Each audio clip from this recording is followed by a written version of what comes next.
understanding how to effectively communicate is just looking at the problem that we begin with and share with you a little information here as we kind of evaluate, you know, how great is the need.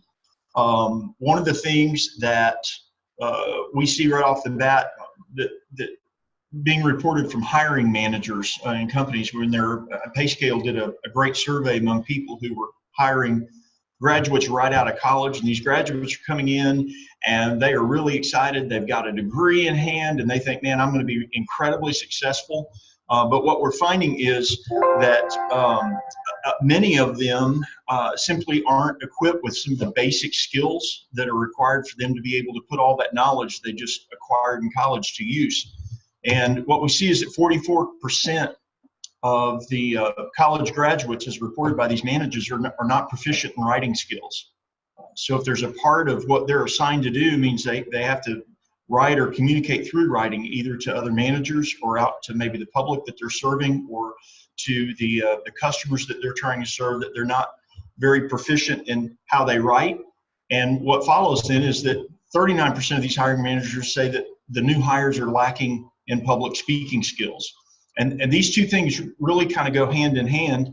And what complicates both of these is the fact that 60% of these managers reported that new hires lacked critical thinking skills. When you sit down and you begin to think about, okay, how am I going to approach being able to communicate to an audience? Maybe it's an audience that I know or an audience that I don't know. If I'm not able to think critically and I'm not able to write down, you know, those thoughts, it's going to impact the way that I'm able to stand with confidence to begin to communicate. And so as a result of this, one of the things we started doing, particularly with our 4-Hers here, is to try and emphasize how can we get younger people to begin practicing some of these things early on and get some of these skills long before they, you know, preferably long before they get to college, long before even they get to high school. How can we help folks come along and develop some of these skills? And so what we see is that effective communication, whether it's written or oral, when we think about the word effective, what we want to try and do is transfer an idea from that we hold out to an audience that's listening, regardless of who that audience is. And basically it takes practice. It takes practice to be able to develop the skills necessary to do that. It takes practice to become proficient at it. If you do something once, you know, you may struggle through that a little bit because you've never done it before. The more often you're able to practice that, the more proficient you'll become at it. And the key is to be able to organize thoughts and ideas in a way that help you grow in your confidence and in your comfort level of being able to share those ideas. And to think about the effect that you want your audience to experience. Thinking about, you know, the end in mind as you begin will help you become a better communicator. So we're just going to kind of dive right in and think about, okay, I have a presentation to give, or I have an essay to write, or I'm going to write a report that's been requested of me. What are some of the barriers right up front that we want to be able to overcome? And that's kind of what this session is specifically going to focus on. First of all, inexperience. Many people avoid the very idea of communicating anything because maybe they've not done it before. They've not had that practice. They've not been given opportunities, or maybe they've steered away from opportunities because they were like, you know what, I don't do that well. And usually we don't like doing things that we don't perceive ourselves doing well. So inexperience is a big barrier that we'll overcome, and hopefully this session will help you do that. A lot of folks have a high fear of failure. Okay, if I do this and I fail, will I survive? Okay, and we typically don't even voice that feeling outside, but it's definitely a significant barrier. There was a report given a few years ago about college students who were applying for scholarships, and if the scholarship required an essay, students were likely just to click right past that opportunity because they were afraid, okay, if I write something down and it's not good, then I will have just spent all this time writing, and I'm not gonna get it anyway. It's that thought that comes in. I'm not gonna get this because I'm not very good at it. And so as a result, they don't even apply for it. So overcoming that fear of failure is one of the goals of being able to effectively communicate. The biggest question is, how do I begin? Where do I begin? If I'm going to try and communicate in writing, and if I'm going to try and prepare a speech and I'm going to write that thing down, how do I even get started? And what's the best way to begin? And then once I begin, how do I finish? How do I know when I'm done? What's my end goal? And how am I going to wrap that up in a way that is memorable, that leaves my audience with the kind of impact that I want to have on them? So let's just get started with the where do I start? Okay, and how in the world do I get started? I'm going to write an essay, and maybe that essay is going to be the format of a public speech. Maybe that essay is just going to be a standalone essay. Maybe it's a report. But where in the world do I start? The first thing that you have to do is you're going to have to start with a topic. You know, that topic in some cases is going to be an assigned topic. Someone's going to tell you, I need you to write a report on fill in the blank, or I need you to write an essay about, and they will assign that topic. But basically, you want to know, what am I going to write or talk about in this particular thing? And then the second thing is your audience. To whom is my topic directed? If you're a student, a lot of the times you're directing that topic toward, you know, your teacher or your professor or whoever's going to be evaluating that. In other applications, it might be a customer that you're there to serve. It might be your manager or your supervisor. You're trying to convey information to them. And we'll talk more in another session about kind of preparing what you've done for your audience. Today, we're going to really kind of zero in on this idea of how do I take this topic and how do I expand it? And the first thing you want to do, and really this is probably, you know, we're going to be a little repetitive with this, but the most important thing is to really kind of let the brainstorming begin. And you want to begin by writing one-word descriptions of what you know or what you want to say. Okay, and so for an example, and you can, you know, if you want to get a scratch sheet of paper out and just kind of write down, you know, a particular topic of your own and go along with me. But I go back to, you know, in my high school days, I had a teacher that assigned me a topic, scared the bejeebers out of me. I had no knowledge, or at least I didn't think I had any knowledge about this topic. But basically what he told me was, you're gonna in just a few minutes, I want a report from you about cereal grains. Okay. And of all things, I thought, what in the world do I even know about cereal grains? And how in the world am I going to be able to say anything about that at all? Basically, I had to take this topic of cereal grains and start writing down various things that I knew. And so I just started with a simple list. And that's the best way to begin your brainstorming is, you know, I started down, you know, because I grew up in a part of Texas where a lot of corn was grown. I started out by writing down corn. I thought I know a little something about that. And then I went and just start making a list. Now, here's the important thing about making a good list. Don't eliminate anything at this point. Okay, it may be something that you put down, like, you know, barley. I don't know a whole lot about barley other than I know it's used as a cereal grain. And so I write down maize. I'm going to come in here and I'm going to write down rye. The best brainstorming sessions, you don't want to eliminate anything. Don't say no, say yes and just keep adding and get as much down. And if you can keep it to one word, you don't, at this point, you're not trying to write your essay. You're just trying to get topics that you can actually talk about. You can use Google. I got on Google and looked up cereal grains, and lo and behold, they gave me a word like spelt. I'm not even sure what spelt is, but it's a cereal grain. I'm going to write in things and continue this brainstorming process. I'm going to write down wheat. I start thinking, okay, rice. Rice is a cereal grain. Sorghum.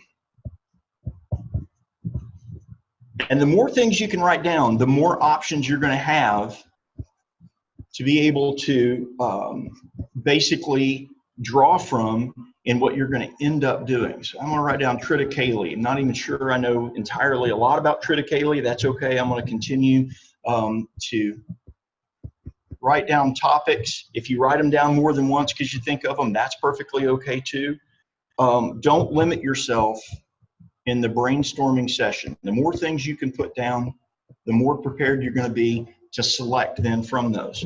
Now, once I get a list, okay, and I've got, you know, what is it, about 11 things drawn up here. You may have a list that's larger than that. You may have a list that's shorter than that. You want to try and get, you know, 6 or 8 at least ideas that are written down.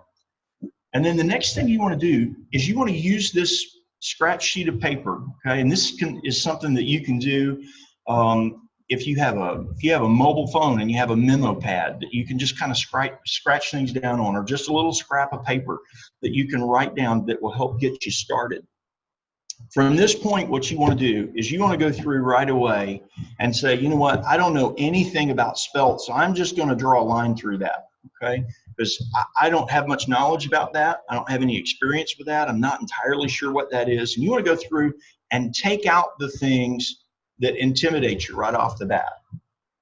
It was good as part of the brainstorming process, but you're going to eliminate them because you don't know a whole lot about it. And once you do that, eliminate 1 or 2 things off there that might intimidate you for whatever reason. And what you want to do is you want to center in on the things that you feel like, okay, I've got a little familiarity, or I might have something to say about that. And so what I'm going to do is I'm going to come in and I'm going to circle oats. Because every time I hear oats, I think about growing up as a kid and mom always having, particularly during the winter, I mean, oatmeal was kind of a staple breakfast for us. And so I know a little bit about oats. Having grown up in the Rio Grande Valley of Texas, I know a little bit about corn because we grew corn. We used it as corn silage for our dairy. We grew a lot of corn was grown commercially for a whole host of reasons. So I'm pretty comfortable with that. And then I'm going to look through the rest of my list and think, okay, what else? Let me see. I don't know a whole lot about how wheat's grown because we didn't grow a lot of it there. But I do know that wheat is used in a lot of different products in a lot of different ways. And I'm just going to go through and circle those 3 ideas, okay? You can circle more than that, but for the purpose of today, we're just going to keep it simple. We're going to think about 3 different ideas. And once you get your 3 favorite ideas circled, then what you want to do is come in and organize those ideas, okay? And you want to do it from strongest to weakest as you look at. Now, every person is going to have a different perspective on what's strong or what's weak based on, you know, what's weaker based on where you grew up or what you have familiarity with. But this is about making it comfortable for you. So pick the things right off the bat that you think are going to be your strongest. For me, I'm going to come in and I'm going to put a number 1 by corn because I feel like I have the most experience and most knowledge about that. That's going to probably be my strongest point. And then I'm going to look through and I'm going to say, well, you know, I go back to those breakfast mornings during the winter. I'm going to probably say that oats rather, is going to be my 2nd strongest topic. And that leaves wheat being number 3. Okay. Now, believe it or not, at this point, you've really done most of the work that's going to set you up to be able to communicate effectively. This is the part of the process that a lot of folks try and skip over. They just sit down and they start trying to write what they're going to say, and they don't have a template. They don't have a guide to be able to do it. What you've done, what you see right here on this screen is really going to be kind of your worksheet for the rest of what you do when you get ready to write, particularly if you're writing something down that you're going to intend to communicate publicly. This is the key screen right here, and it will work with any topic that you're assigned or any topic that you want to communicate about. Just going through the brainstorming process, marking off things that you think either aren't relevant or that you're not comfortable talking about, and then circling those strongest points and organizing them strongest to next strongest to the least strong in your mind, okay? And this is where you can feel comfortable. This is your essay. This is your speech. Make it comfortable to you. And as you continue in that process, it's going to feel a whole lot more natural and be a little bit easier to do. Now, when you get that process down, you can do this with any particular thing. What you want to do from there, after you've kind of organized it, is you want to come in and you want to take those points and you want to write a sentence, just a simple sentence describing each one of those topics, or to begin with, describing those best points. So what I did is I just wrote down a simple sentence. Cereal grains like oats, wheat, and corn are commonly used in the production of many popular foods.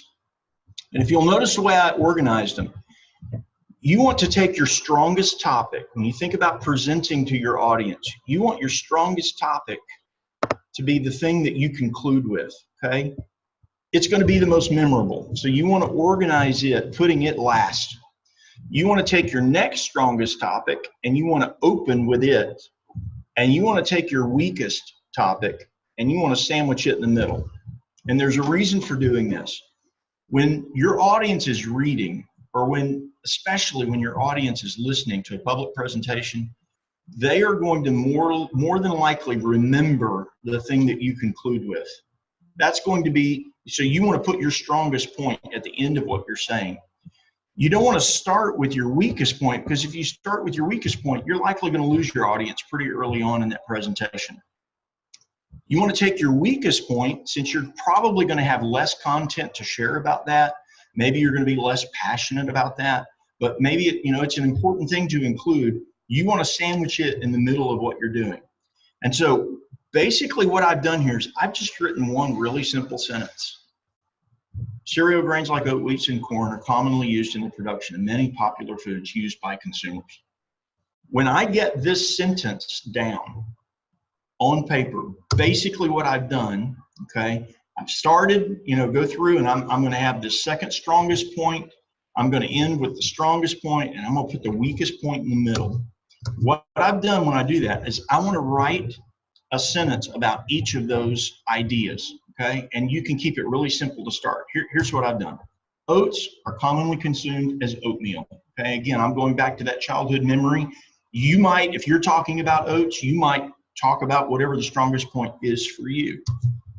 Wheat is used in many cereals and breads, okay? Simple sentence. I can come back and change that sentence later if I want to, but I want to feel like I'm making progress in this. So I'm just going to write down a real simple sentence. Corn is a popular grain used to make a variety of food products like chips, tortillas, bread, and breakfast cereals. You say, wow, that's a bigger sentence. Well, remember, it's my strongest point. And so it's the thing that I'm more familiar with. So typically that third sentence, when you're talking, again, about your most popular idea, okay, I'm going to start with my second most popular. I'm going to sandwich my weakest one in the middle, and I'm going to write one sentence about each one of those. And then what I'm going to do is I'm going to put it all together. And when you put it all together, you have what we call a thesis, okay? And basically that's what it's going to look like. Now, at this point, you have your thesis statement down. Cereal grains like oats, wheat, and corn. Remember, I started with my second strongest, kept my weakest in the middle. I'm concluding with my strongest point, and I start with that first sentence where I have told people what I'm there to tell them. I've already automatically preconditioned my audience to be listening for these three things in the rest of what I'm going to write about. And I'm going to support that by having a sentence about each one of those items in the same order. Okay. Now, a lot of times we think, well, isn't that a bit repetitive? You have to remember that the most effective way to communicate is to be able to be creatively redundant. Okay. You want to tell people what you're there to tell them. Then you want to tell them what you're trying to tell them. And you want to conclude by telling them what you've told them. That redundancy will make a very effective speech, but it's also a very effective way to write.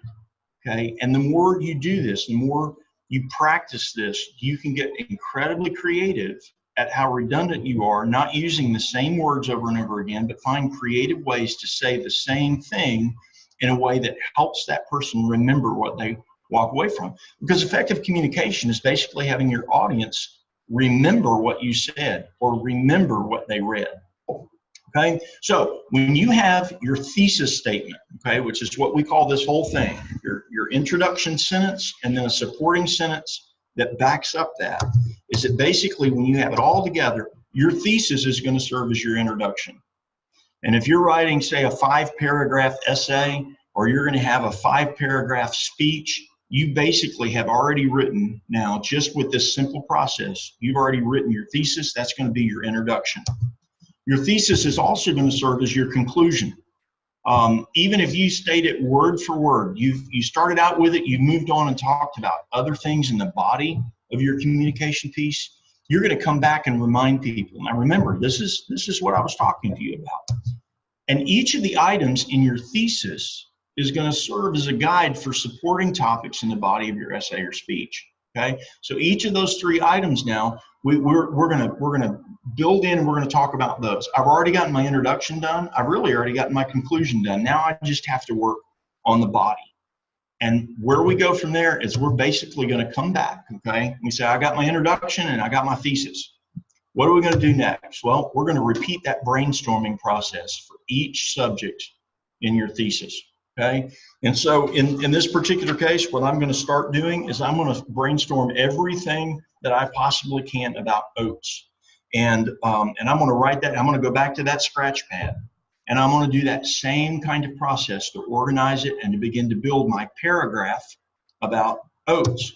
Okay, and so when you start with your sentence about oats, and you use that same brainstorming process to come up with 3 things to say about oats.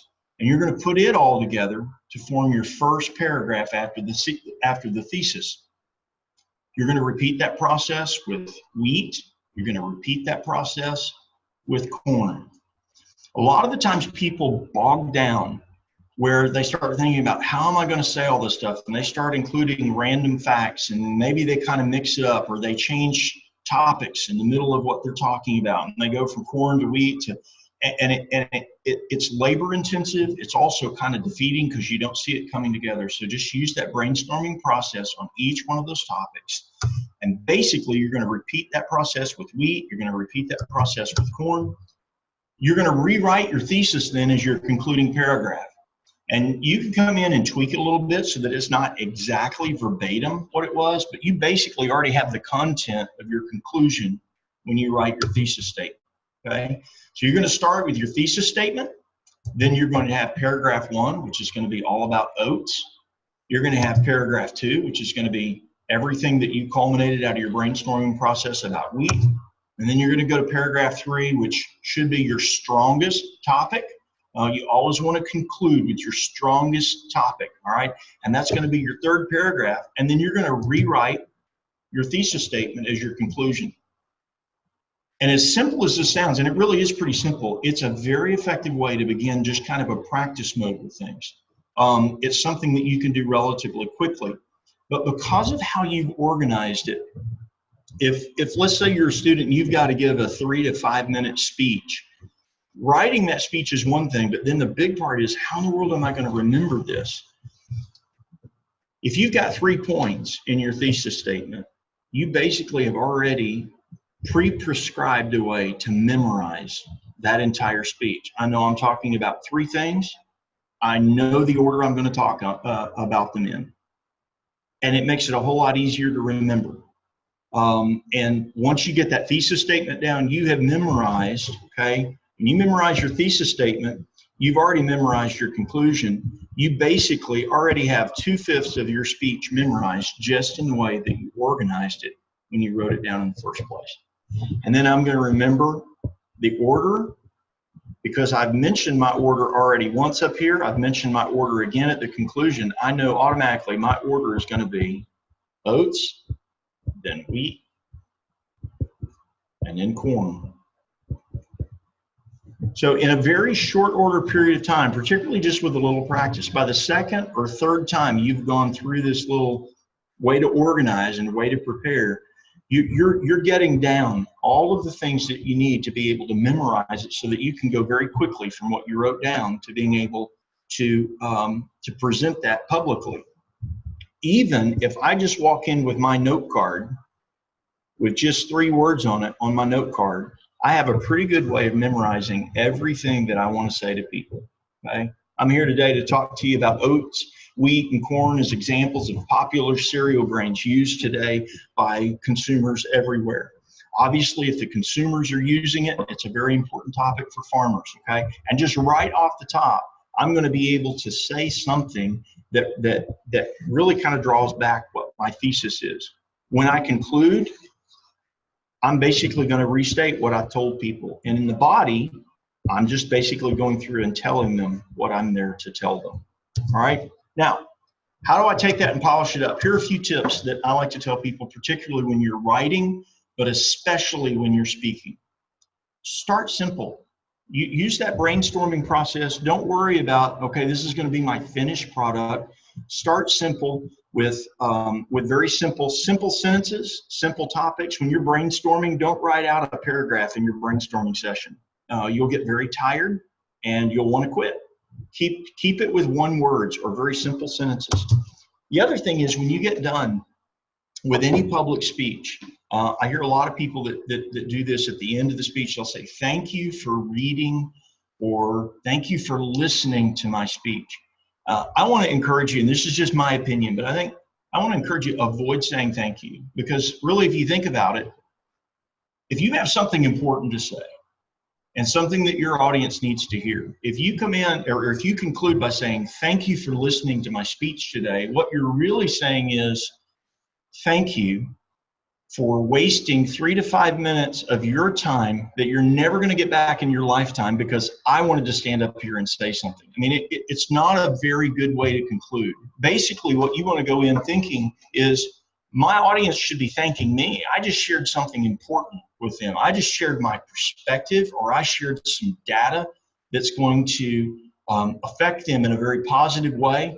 And so I want to try and conclude with something as my last sentence. I don't want to say thank you for reading or thank you for listening. Okay, just a little tip to kind of keep in mind. And then finally, use that brainstorming sheet as often as you need to illuminate the points or to organize the points effectively. You can go back. By the end of any presentation that I do, I've got 4 or 5 pages laid out with brainstorming things, and I'll come back and ask things like, okay, is this really important to my audience? Or is this really the best place to include that particular topic? I've already got it all written down. I can go back and at any point in time, I can change the order. If I feel like, I get in and I start doing research and maybe one of my points really seems to be emerging as a more powerful point, or one that's more relevant to my audience, I can go back in and change the order at any point in time that I want. Okay, so that's just a little bit of an organizational template to kind of help you get started, to help you be able to work through when you get ready to communicate with folks. When you get ready to sit down, if you get an assignment or you have the opportunity to write something, just keep that template in mind. It will help you in a lot of ways, particularly when you get ready to go from what you've written to what you're speaking publicly.